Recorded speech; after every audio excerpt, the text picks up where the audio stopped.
నిర్మల్ జిల్లా కేంద్రంలోని గంజాయి విక్రయిస్తున్న ఓ వ్యక్తిని అరెస్టు చేసినట్లు డీఎస్పీ గంగారెడ్డి తెలిపారు. పట్టణ పోలీస్ స్టేషన్లో మంగళవారం మీడియా సమావేశం ఏర్పాటు చేసి దీనికి సంబంధించిన వివరాలను వెల్లడించారు.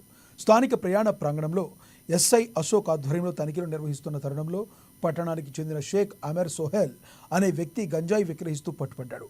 అతని వద్ద నుంచి సుమారు 180 గ్రాముల గంజాయి స్వాధీనం చేసుకున్నారు. అరెస్టు చేసి రిమాండ్కు తరలించినట్టు డీఎస్పీ వెల్లడించారు. అక్కడ అనుమానాస్పదంగా తిరుగుతుంటే అతన్ని సెర్చ్ చేయడం పట్టుకోవడం జరిగింది. పట్టుకుంటే అతన్ని సెర్చ్ చేస్తే అతని దగ్గర గాంజా దొరకడం జరిగింది. 180 గ్రామ్స్ గాంజా అతని వద్దకు సీజ్ చేసినాము.